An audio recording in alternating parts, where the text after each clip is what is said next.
Vraiment vous bénir au nom de Jésus. Parce que c'est précieux quand les serviteurs et les servantes de Dieu prennent du temps à part pour écouter le Seigneur et pour écouter les serviteurs de Dieu. Nous sommes donc dans une école.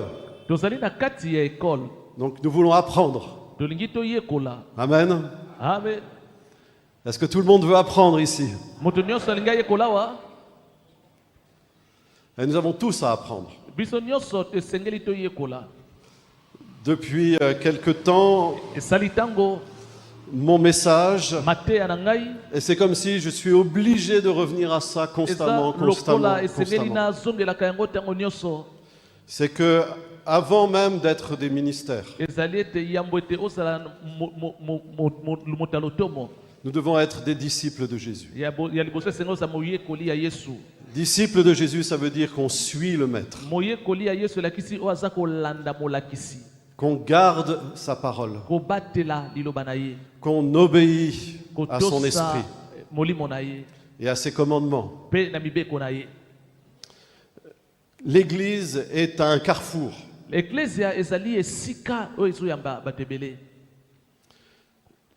y a vraiment un enjeu très grand sur l'Église. Nous sommes dans des temps où le bon grain et l'ivraie ont poussé ensemble, comme le dit le Seigneur.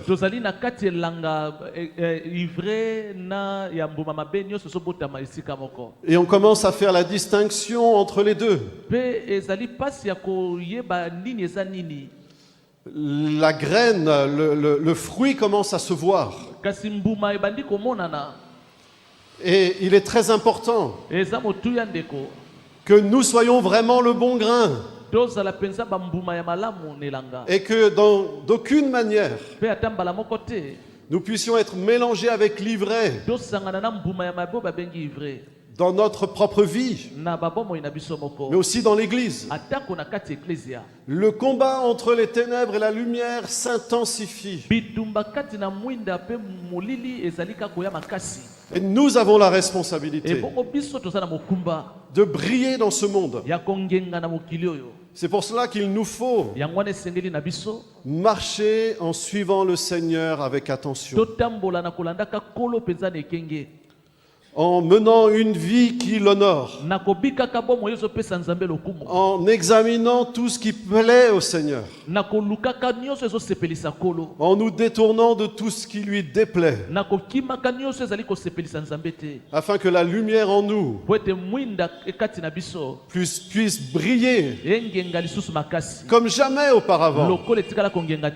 Le monde a besoin de voir une église qui resplendit de l'amour de Jésus, de la pureté, de la sainteté de Jésus, de la paix de Jésus, de la joie de Jésus.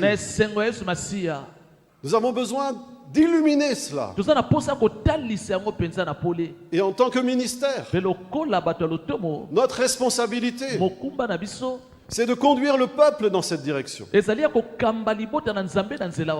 il faut que Dieu fasse une œuvre en nous. Et cette œuvre, c'est le sujet que nous allons aborder pendant cette école de ministère.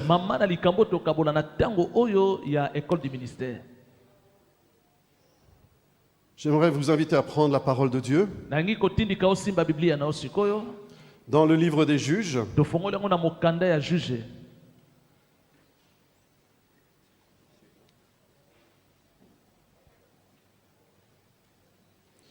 Nous allons lire au chapitre 6.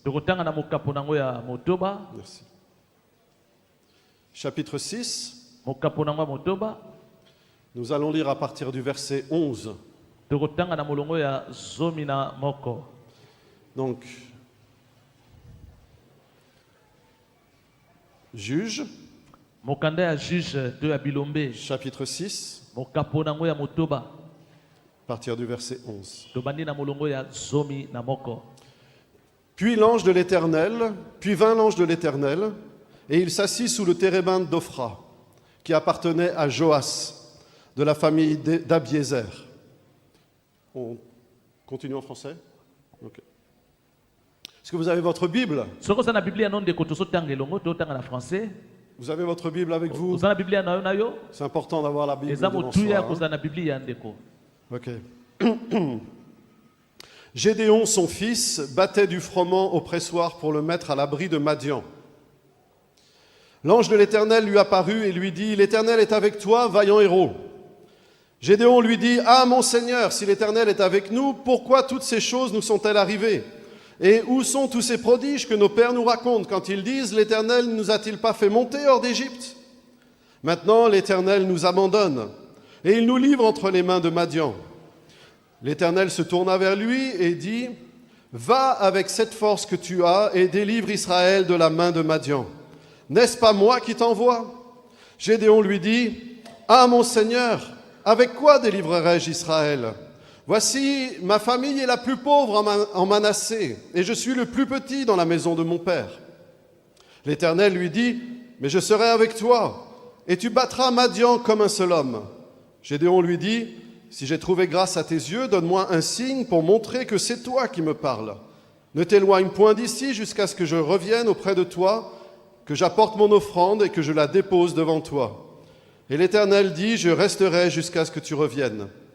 Gédéon entra, prépara un chevreau et fit avec un épha de farine des pains sans levain. Il mit la chair dans un panier et le jus dans un pôle et lui apporta sous le térébinthe et les présenta. L'ange de l'Éternel lui dit: prends la chair et les pains sans levain, pose-les sur ce rocher et répands le jus. Et il fit ainsi.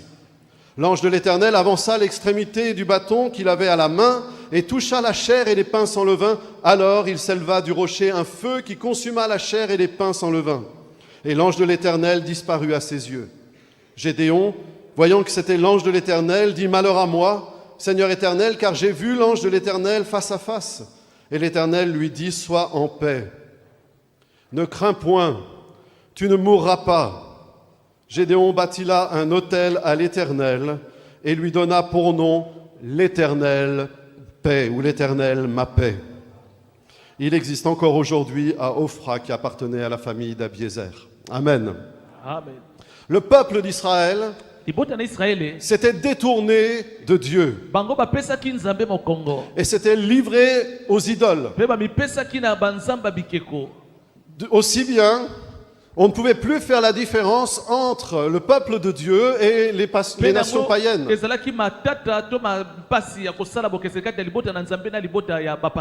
Quand le peuple de Dieu adopte les croyances du monde, cela a toujours des conséquences. C'est pour cela qu'il nous faut prêter attention aux enseignements que nous écoutons. Il y a beaucoup d'enseignements dans le monde. Mais tous les enseignements que nous entendons ne viennent pas de Dieu. C'est pour ça que nous devons faire attention de ne pas nous détourner du véritable évangile. L'idolâtrie a toujours des conséquences. Le mélange, le compromis a toujours des conséquences. Et dans la situation dont nous nous trouvons aujourd'hui, il est important qu'il n'y ait pas de compromis dans notre vie et que l'Église marche avec le Seigneur. Autrement dit, que nous soyons de véritables disciples du Seigneur. Avant d'être des ministères, nous devons être des disciples.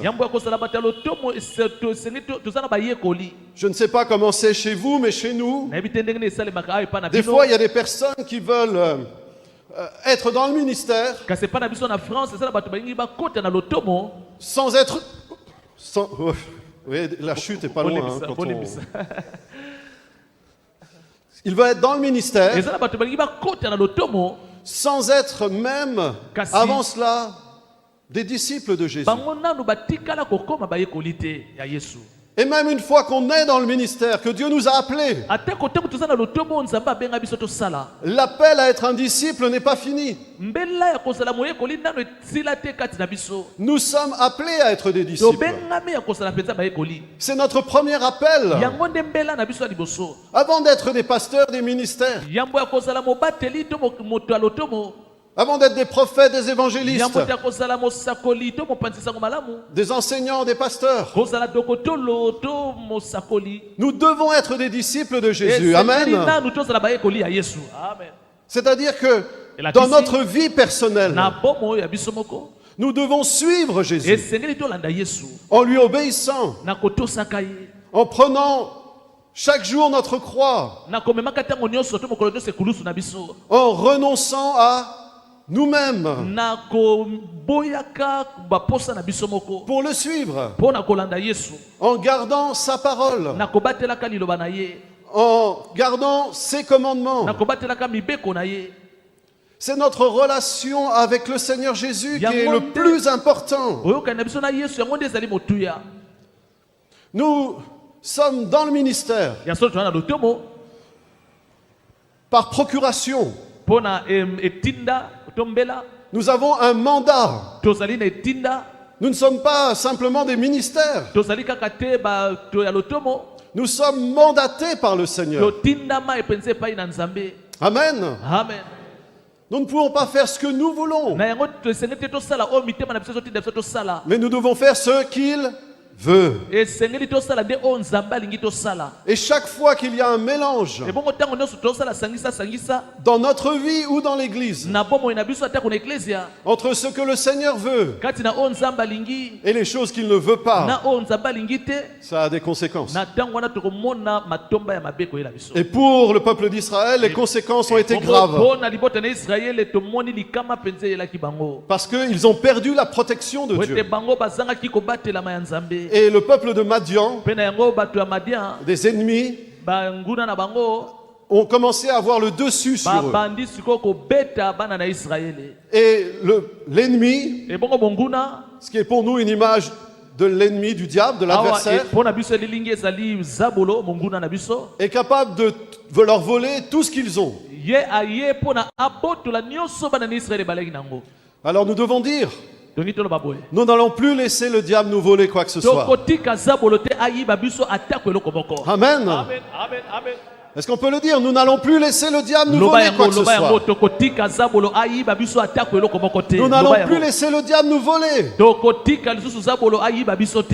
Mais qu'est-ce que nous devons faire pour cela? Est-ce que le dire ça suffit? Non.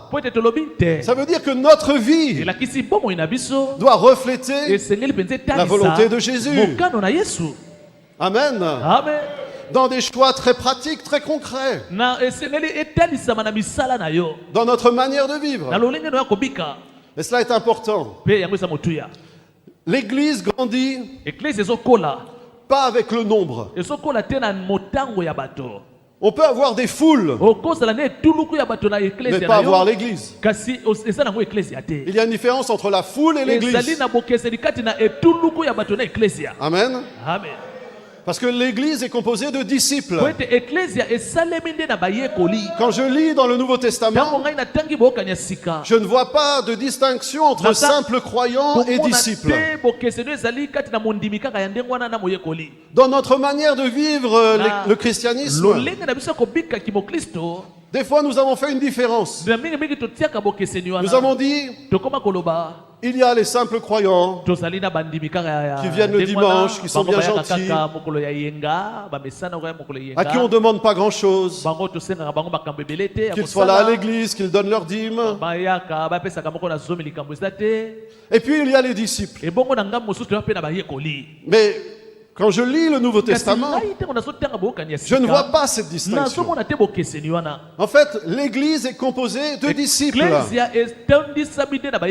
Et notre travail et de perfectionner les disciples.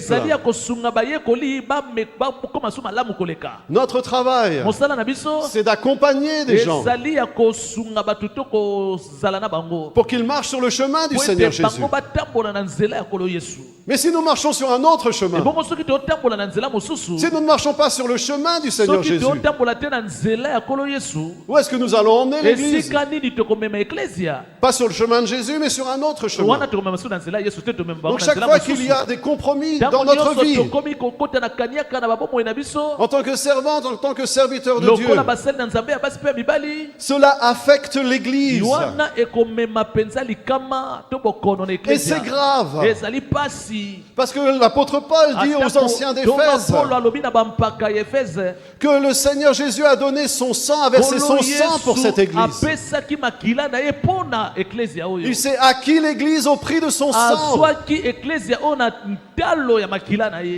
Ça lui a coûté énormément. L'Église lui appartient. C'est l'Église de Jésus-Christ. C'est pour ça que notre responsabilité est grande. D'entraîner l'Église dans le chemin de Jésus. Amen. Il n'y a que des disciples qui peuvent former des disciples. Amen.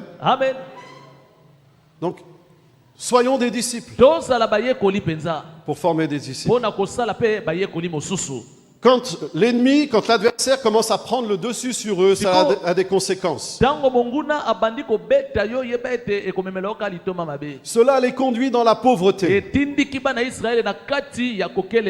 Parce que tout ce qu'ils ont, l'ennemi vient le voler. À chaque fois qu'il y a une petite récolte, l'ennemi vient la voler. L'ennemi voit de loin ce qu'il se passe dans le peuple. Et chaque fois qu'il y a la volonté qu'il se passe un petit quelque chose, l'ennemi vient et vole. Et la pauvreté, c'est une pauvreté morale. Parce que quand on est volé et volé et volé, notre image de nous-mêmes, l'image qu'on a de soi-même, la valeur qu'on voit en soi, diminue. Nous avons une mauvaise image de nous-mêmes quand nous sommes volés. Nous perdons le sentiment d'avoir de la valeur. Nous avons le sentiment de ne pas avoir de valeur.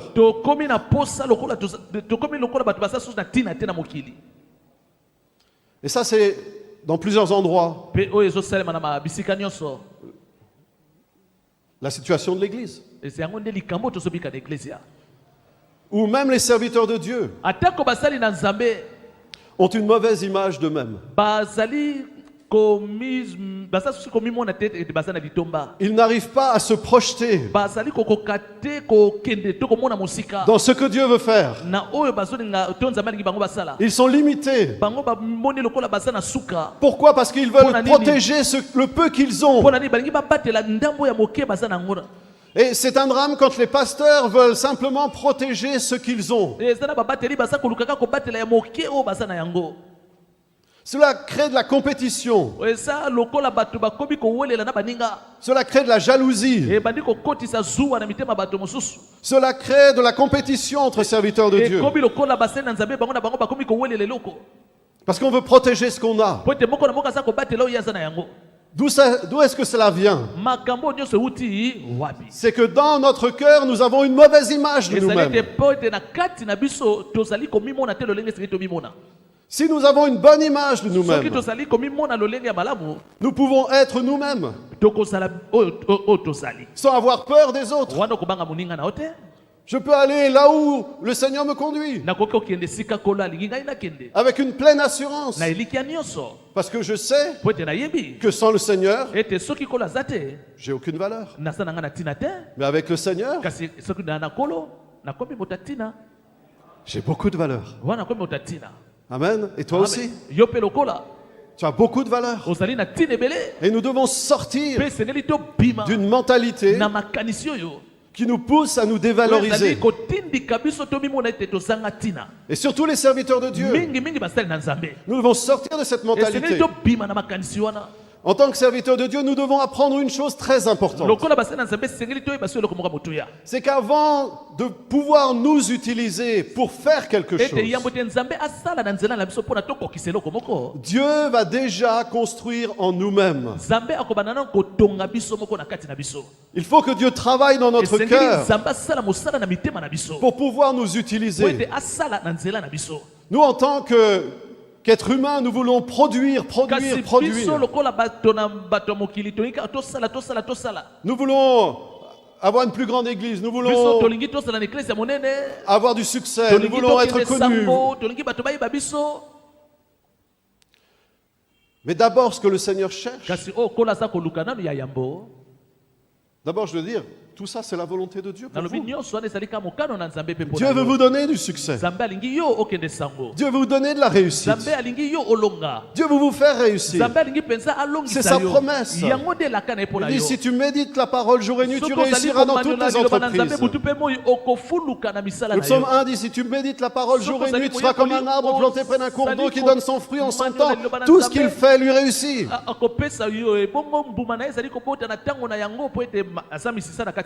Amen. Amen.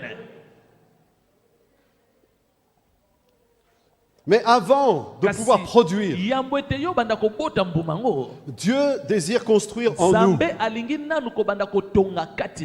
Il veut nous changer, nous transformer, nous. Et il est prêt à attendre. Même s'il veut faire des choses au travers de nous, il est prêt à attendre. Parce qu'il nous a appelés. Et il veut absolument faire une œuvre dans notre cœur. Afin que nous puissions réellement porter du fruit pour lui. C'est pour ça que nous devons être des disciples avant d'être des ministères.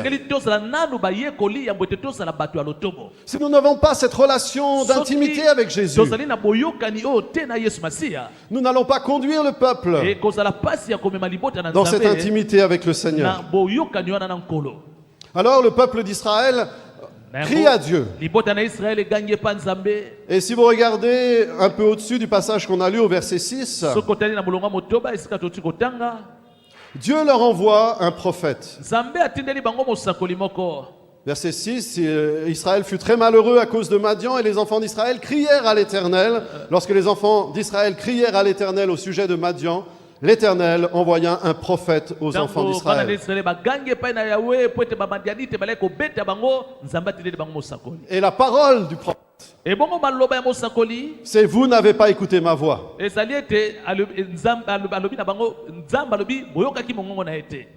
Alors Dieu va chercher à susciter un leader. Dieu est prêt à repartir à zéro. C'était son peuple. Le peuple qu'il avait fait sortir d'Égypte. Il avait fait alliance avec eux.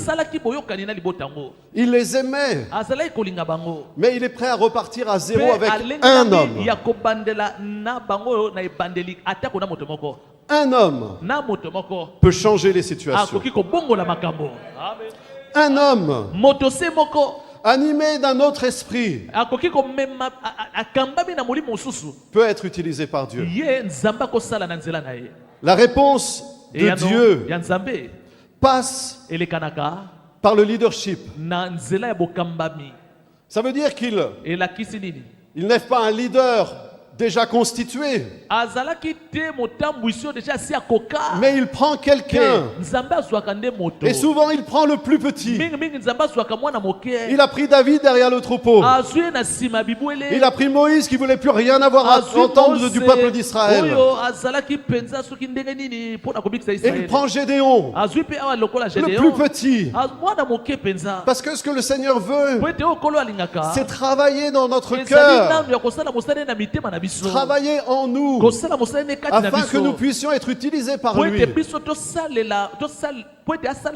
pour entraîner tout le peuple à sa suite. Il faut que quelqu'un se lève avec une autre mentalité. Et j'aimerais vous le dire pour l'église aujourd'hui. Qui va se lever avec une autre mentalité? Il faut que quelqu'un se lève. Même si c'est le plus petit. Mais s'il est prêt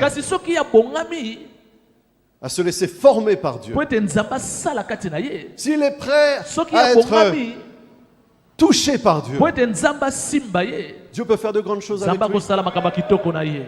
Et Dieu va faire de grandes choses avec toi. Dieu va faire de grandes choses avec toi. Dieu va faire de grandes choses. Laisse-toi former par Dieu. Laisse le Seigneur toucher ton cœur. Nous avons besoin d'un cœur à cœur avec Dieu. Et Dieu vient. Dieu nous rencontre. Il le fait dans des moments comme l'école de la foi. Il le fait dans des semaines comme celle-ci. Dieu nous rencontre. Pourquoi?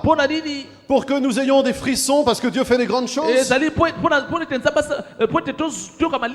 Pour que nous entendions des grands serviteurs de Dieu. Non, parce qu'il veut travailler en nous. Il veut changer notre cœur. Il veut nous donner une autre mentalité. Une mentalité qu'il va pouvoir utiliser afin de conduire les autres. Vous vous rappelez quand Jésus a appelé l'apôtre Pierre?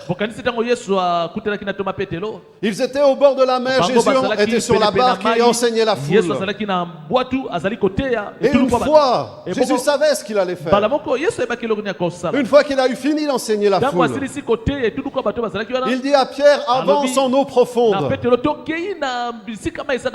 Autrement dit, il lui dit, vas-y toi, et les autres vont suivre. Vas-y. Et Pierre dit, mais Seigneur, on a péché toute la nuit sans rien prendre. Autrement dit, il dit, je suis le plus petit. Je n'ai pas de valeur, je ne réussis pas. Mais sur ta parole, je veux bien obéir. À ta parole, je veux bien obéir. Parce que c'est toi, Jésus, parce que j'ai une relation avec toi. Vous voyez, la foule, elle entendait Jésus, mais elle n'avait pas de relation avec Jésus. Mais Jésus initie une relation avec un homme. Et Jésus initie une relation avec toi. Et il te dit, avance. Va plus profond. Va plus profond. Va en profondeur. Parce que si tu vas en profondeur à ma parole, alors tu entraîneras d'autres. Le mot pour avance en eau profonde veut dire entraîne d'autres. C'est le sens du mot. Avance. De la même manière, Dieu veut travailler en nous.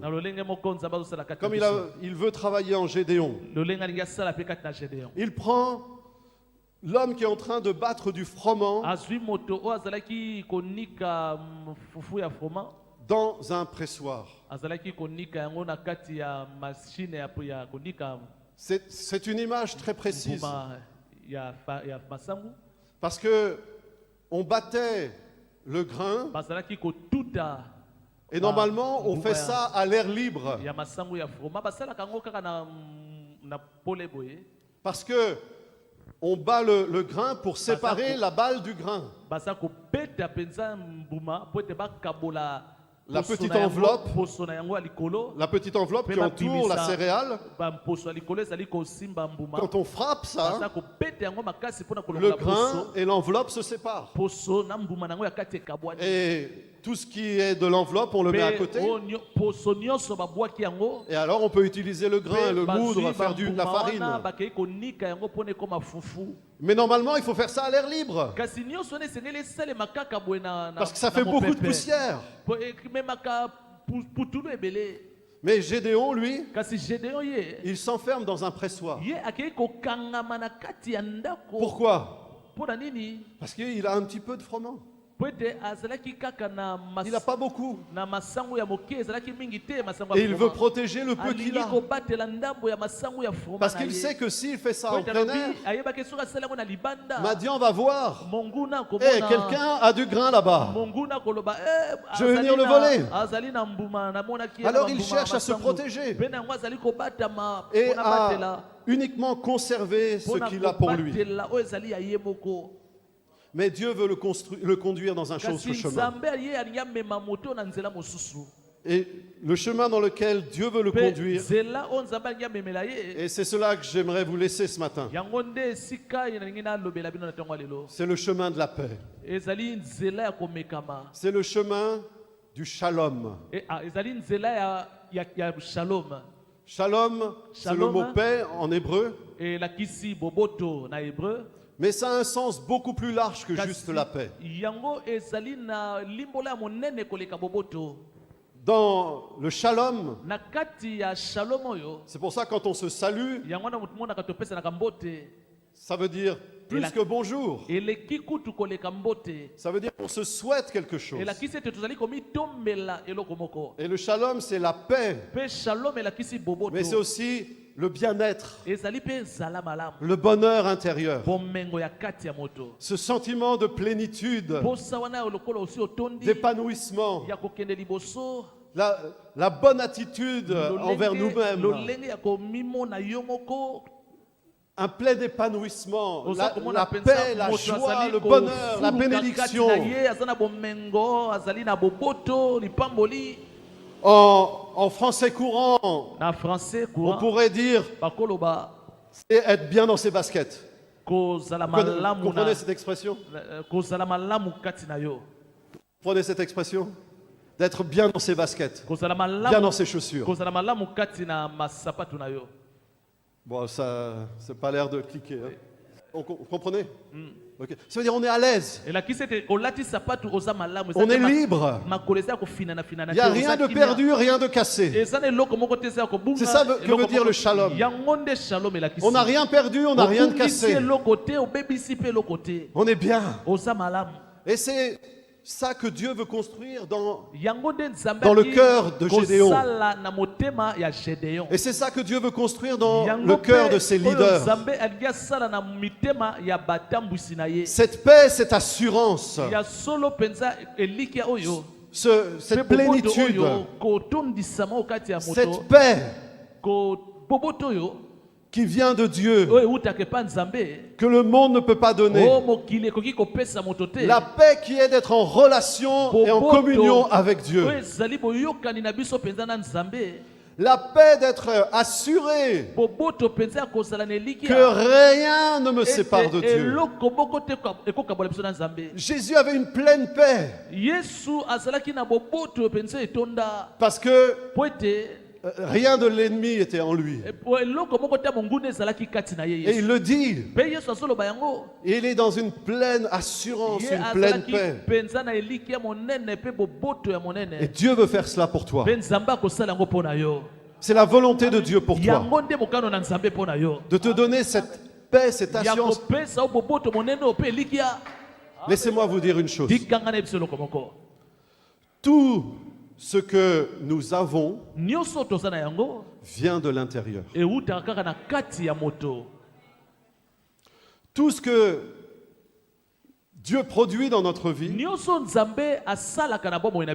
vient de l'intérieur de nous. C'est de notre cœur que Dieu va faire jaillir les choses. C'est pour ça que notre cœur doit être dans la paix. Dans la paix de cette relation vivante avec Jésus. Si nous avons une mauvaise image de nous-mêmes, si nous sommes comme Gédéon à vouloir protéger uniquement le petit que nous avons, ça veut dire simplement que nous ne sommes pas prêts pour avoir plus. Parce que Dieu peut mettre dans une vie que dans la mesure de ce qu'il peut mettre dans le cœur.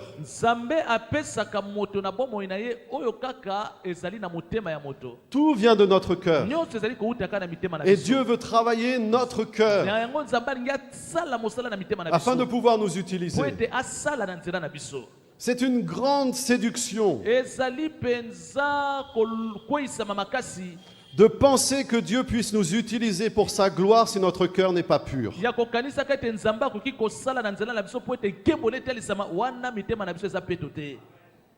C'est une séduction, vous savez pourquoi? Parce que quand on sert Dieu avec un cœur impur, on ne fait pas l'œuvre de Dieu. Vous pouvez prêcher les bonnes paroles. Vous pouvez avoir la bonne doctrine. Mais si votre cœur n'est pas pur, votre source est polluée. Et l'eau que vous allez donner,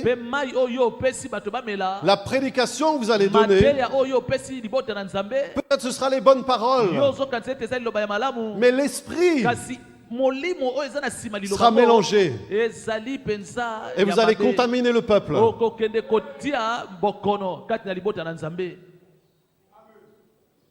Amen. C'est pour ça que Dieu veut travailler notre cœur d'abord.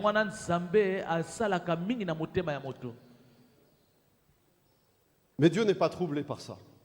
Vous avez remarqué l'ange de l'Éternel? Il vient et il s'assoit. Il vient et il s'assoit. Peu importe ce qui se passe, Dieu est assis. Il est assis sur son trône. Est-ce que Dieu est troublé? Non, non, il est assis. Et l'ange de l'Éternel vient et il s'assoit. Dieu a une volonté. Et il sait que sa volonté va triompher. Et c'est la même chose pour nous. Tout le monde se cache, mais Dieu est assis. Dieu n'est pas troublé par nos manques. Dieu n'est pas troublé par nos faillites. Dieu n'est pas troublé si nous sommes imparfaits. Parce que dans sa puissance et dans son amour, il y a tout ce qu'il faut pour nous transformer. Jésus est mort et ressuscité. Il a vaincu la puissance du mal. Il a vaincu la puissance de la mort. Amen. Amen. Vous auriez pu dire Amen. Hein? Ne me donnez pas l'impression que vous êtes dans une réunion et que moi je suis dans une autre. Bon, ça ne me dérange pas de me prêcher à moi-même. Et je le fais. Ça m'arrive. Mais là, je suis en train de vous parler.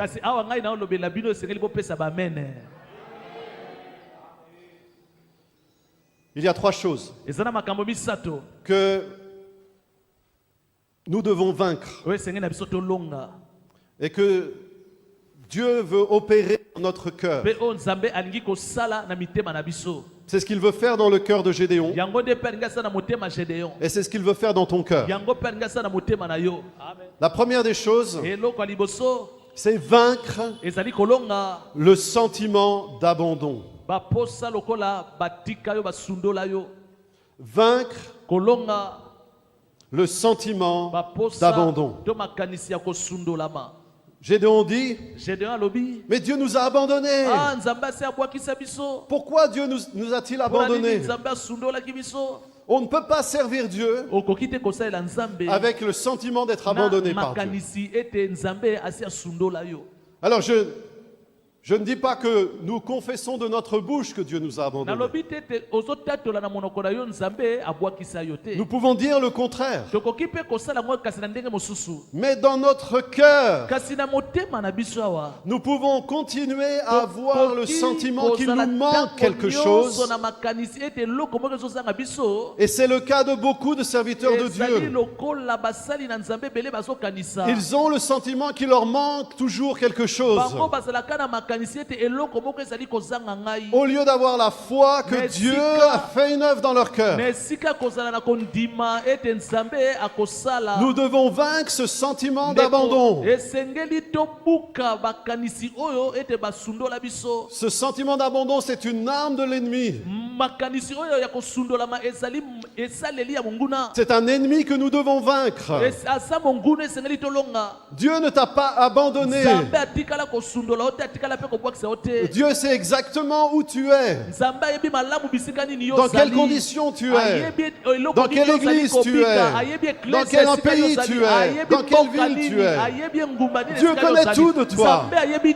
Il ne t'a pas abandonné. Et nous devons vaincre ce sentiment d'abandon. Ah, pourquoi Seigneur tu nous as abandonnés? Non, Dieu ne nous a pas abandonnés. Voyez, le problème c'est que Gédéon voyait qu'avec ses yeux.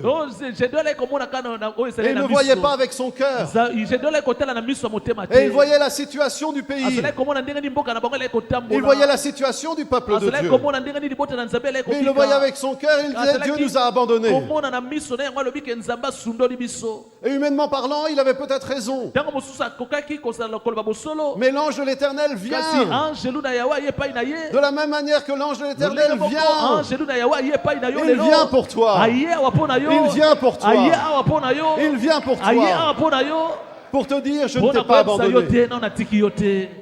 La première des choses, nous devons avoir cette foi en Dieu. C'est la foi dans la grâce de Dieu. C'est la foi dans la faveur exceptionnelle. Dieu ne t'a pas abandonné. Il y a une faveur de Dieu pour toi. Même si ta situation est différente de celui qui est à côté de toi. Tu peux te dire, mais celui qui est à côté de moi, il a plus de succès.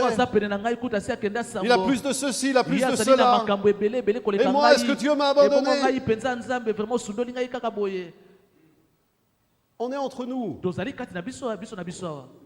On se parle simplement. Mais est-ce que ça ne nous arrive pas d'avoir ce sentiment d'être abandonné? Pourquoi Dieu? Cela est un ennemi, un mensonge qui vient de Dieu. Nous devons vaincre le sentiment d'abandonner. Dieu ne t'a pas abandonné. Amen. C'est la première des choses qu'il faut construire dans ton cœur. Il faut que tu aies la foi dans cette faveur exceptionnelle. Tu n'es pas moins ni plus. La faveur exceptionnelle de Dieu est pour toi. Dieu ne t'a pas abandonné. Dieu ne t'a pas abandonné. Dieu ne t'a pas abandonné.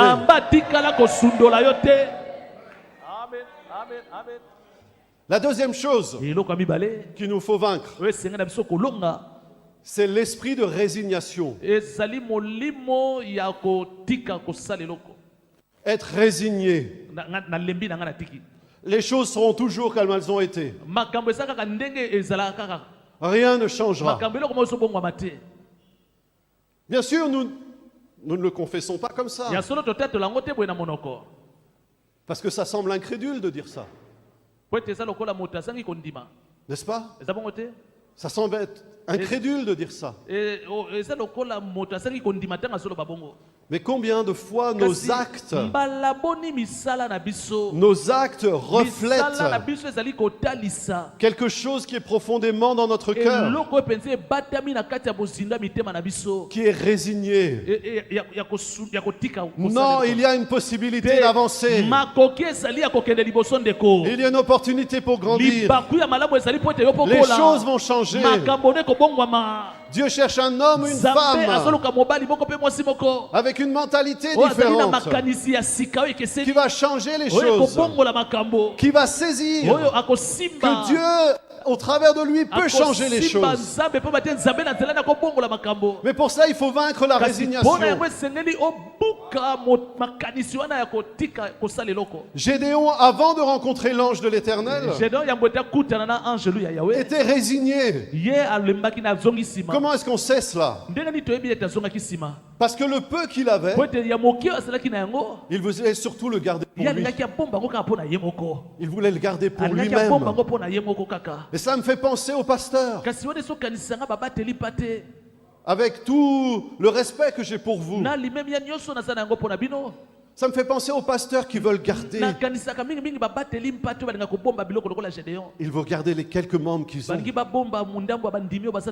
Ils veulent garder leur église. Oh, ils ont peur que l'église dans la même ville, dans la même village, leur prenne leurs membres. Pourquoi?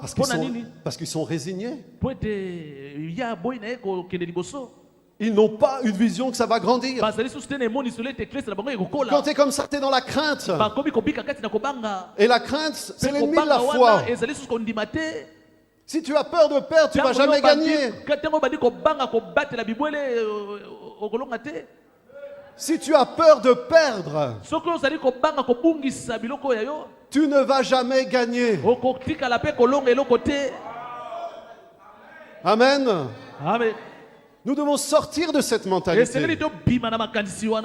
C'est l'ennemi qui nous pousse à avoir cette mentalité. Nous devons avoir la vision du royaume de Dieu. Et le royaume de Dieu grandit. Le royaume de Dieu grandit. Le royaume de Dieu est en expansion. Le royaume de Dieu est éternel. Il est comme cette petite pierre qui tombe et qui roule et qui ne s'arrête jamais. Et il devient une montagne éternelle. Le royaume de Dieu, c'est pour ça qu'on doit travailler. Pas pour le peu qu'on a, mais pour le royaume de Dieu. Dieu doit nous délivrer de la mentalité d'être résigné. Parce que si tu es résigné, tu es dans la crainte et dans la peur. La peur de perdre. Comme Gédéon. Et Dieu ne peut pas nous utiliser si on est dans cette mentalité. Donc nous devons vaincre le sentiment d'abandon. Nous devons vaincre la résignation. Puis la troisième chose que nous devons vaincre, c'est la dictature du passé. C'est quoi la dictature du passé? C'est ce que Gédéon dit. Oui, mais Seigneur, dans le passé, Dieu a fait ceci. Dieu a fait cela. Pourquoi ça n'arrive pas aujourd'hui? Dieu, est-ce que les pères nous ont menti? Et Gédéon est tourné vers le passé. Avec tous ces pourquoi. Toutes ces questions. Et il demande au Seigneur. Et vous savez, Dieu fait une œuvre dans le cœur de Gédéon alors qu'il pose ces questions. Mais nous devons être libérés de la dictature du passé. Dieu va faire de nouvelles choses. Dieu va faire de nouvelles choses. Vous savez, l'Esprit de Dieu est comparé au vent. Et le vent ne s'arrête jamais. Le vent du Saint-Esprit souffle. Le vent du Saint-Esprit est là. Et il fait des choses nouvelles. Nous devons être délivrés d'avoir les regards tournés vers l'arrière. Nous devons nous libérer d'être tournés vers le passé. Oh, bien sûr, c'est important de bénir le Seigneur pour là où on vient, pour ceux qui nous ont précédés. Gloire à Dieu. Mais Si nous avons que les yeux tournés vers le passé, nous ne pouvons pas être tournés vers l'avenir. Gédéon était prisonnier du passé et du présent. Mais l'ange de l'Éternel veut lui faire voir un nouveau futur.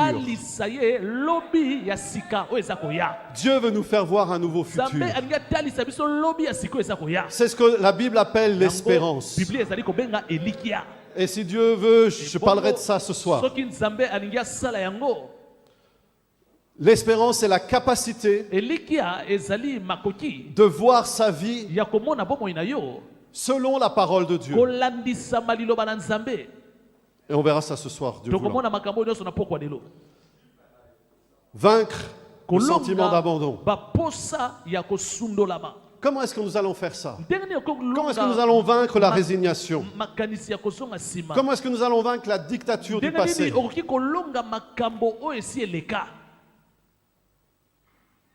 Nous devons faire quelque chose. Nous devons laisser Dieu nous libérer de cela.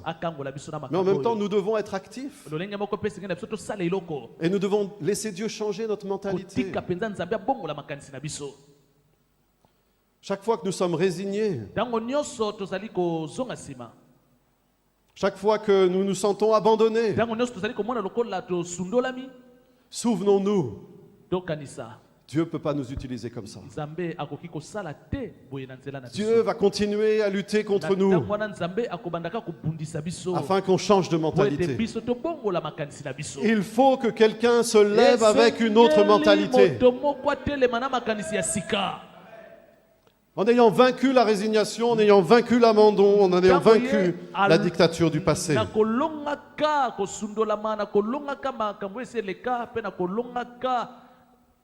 On en est avec le temps? Alors, Dieu va dire quelque chose à Gédéon. Il lui a dit, va avec la force que tu as.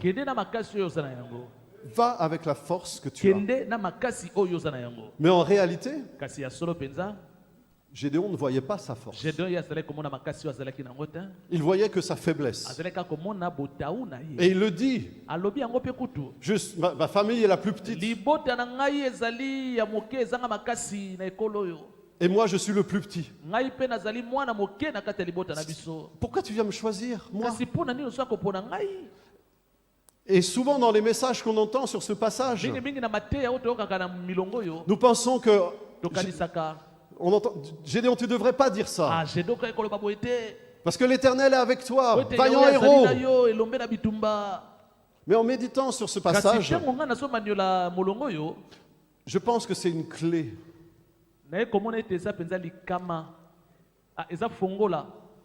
Parce que je pense que, écoutez-moi bien, Dieu attend que Gédéon dise ça. Le sentiment de faiblesse peut nous conduire dans deux directions différentes. La faiblesse peut nous conduire dans l'apitoiement sur nous-mêmes, dans la résignation, dans le sentiment d'abandon, ou la faiblesse peut nous conduire dans la foi. Dieu n'est pas contre le fait que Gédéon dise je suis faible. Mais Dieu lui dit, va avec la force que tu as. Autrement dit, Gédéon, c'est moi ta force. Quelque part, Dieu veut que nous prenions conscience de notre faiblesse.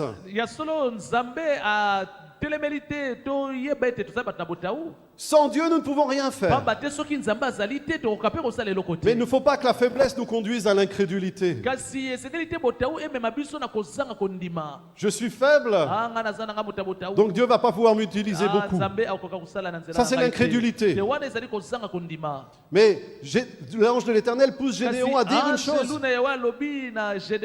Je suis faible, mais je vais agir quand même. Je vais quand quand même obéir. Et Dieu va tirer la gloire.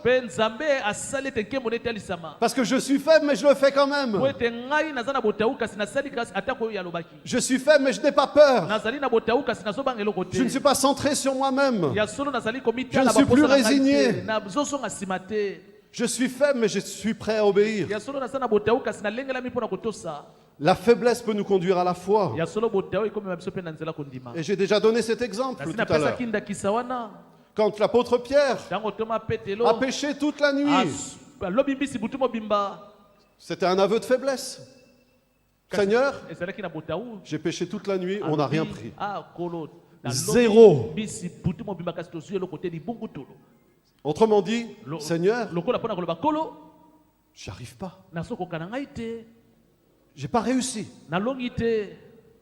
Mais cela ne va pas m'empêcher que sur ta parole, je vais jeter le filet. Voyez, la faiblesse, on doit la tourner. Pas vers nous, pas à l'intérieur de nous.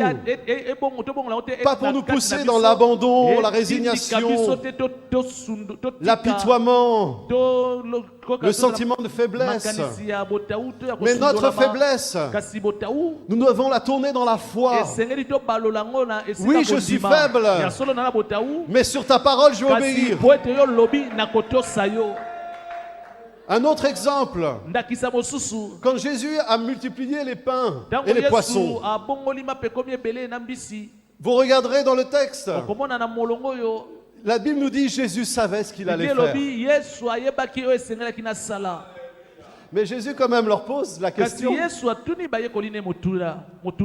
qu'est-ce que vous avez? Qu'est-ce que vous avez? Qu'est-ce que vous avez?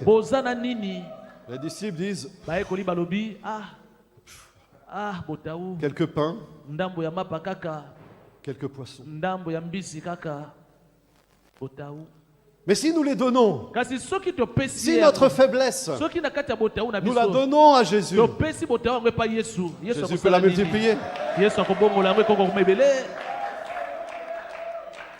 Le Saint-Esprit vient au secours de notre faiblesse. Vous savez, dans le peuple de Dieu, j'aimerais terminer là-dessus. Dans le peuple de Dieu, il n'y a pas de super-héros. Il n'y a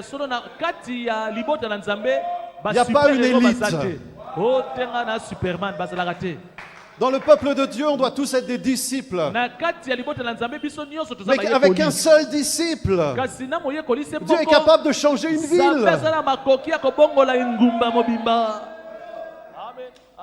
Que le faible dise, je suis fort. Qui est-ce qui doit dire je suis fort? Le faible. Le faible dit je suis fort. Que le faible dit je suis fort. Notre problème, ce n'est pas la faiblesse. C'est notre manière de penser. Nous ne devons pas penser à la faiblesse comme un obstacle, mais comme une chance, comme une opportunité pour que nous puissions donner notre faiblesse à Dieu.